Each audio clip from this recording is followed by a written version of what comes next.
Fala galerinha, hoje a gente vai trabalhar algumas dicas aí para você que vai fazer o PAS, que vai fazer o Enem, que vai fazer concurso público, você que é do CCI, tanto da escola quanto da faculdade, você que é do cursinho Tchausen, ou você que está aí se preparando para as provas que vão vir aí e precisam de dicas importantes para a resolução das questões.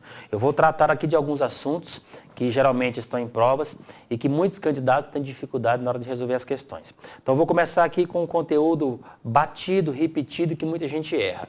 Primeiro, vamos trazer a diferença aqui crucial entre a palavra porquê.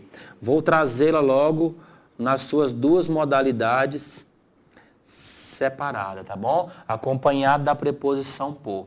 Então, primeiro, quando essa palavra porquê for utilizada em um contexto, ela vai ser utilizada de duas formas. Ela vai ser utilizada como um advérbio interrogativo de causa, ou seja, vai servir para você fazer uma pergunta, e essa pergunta, o ponto de interrogação, vai ficar bem distante da palavra. Então, é como se eu dissesse: por que o Brasil não consegue vencer esta crise? É uma pergunta que eu fiz utilizando o porquê no início da frase.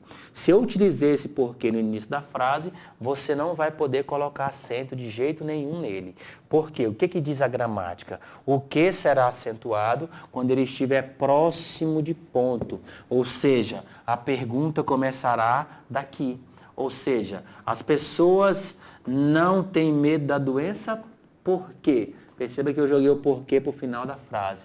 Então, quando o que encostar no ponto, ficar no final da frase, você vai lá e coloca o acento. Quando o que estiver no início da frase, você não pode acentuar. Tranquilo? Essa é a nossa primeira dica aí para as duas palavras separadamente. Agora, quando é que eu vou utilizar a palavra porquê unificada e ela unificada com acento? É simples. Vou te dar duas dicas cruciais de provas. A palavra porquê sozinha, ela corresponde a três tipos de palavras. Ou ela é uma conjunção de finalidade, indicando para quê, que é um caso muito raro. Ou ela é uma conjunção de causa, tá bom? Com o uso de uma vírgula facultativa. Ou ela é uma conjunção explicativa, com vírgula obrigatória. Na dúvida, coloque a vírgula antes. Se você encontrar no contexto para preencher e tiver uma vírgula antes com porquê no meio, pode botar lá sem medo, que é porquê junto, sem acento, equivalendo à palavra pois, que também pede uma vírgula anterior, tá bom? Vai corresponder também a já que, com ideia de causa. Já a palavra porquê com acento, geralmente, antes dela, você tem um artigo, que é o artigo o, não é? Você tem o um, que tanto pode ser numeral quanto artigo. Então, essas palavras aqui, elas são o que nós chamamos de adjuntos adnominais. Aí você me pergunta, e o que é um adjunto adnominal? São as palavras que estão junto aos nomes. Então, se isso aqui é um nome, isso aqui é um substantivo. Se isso aqui é substantivo, isso aqui é forte. Se é forte, tem acento. Então, é como se eu dissesse, não sei o porquê dessa pandemia. Não sei o motivo. Então, essa palavra aqui, ó, ela pode ser trocada pela palavra motivo. E ela é um substantivo.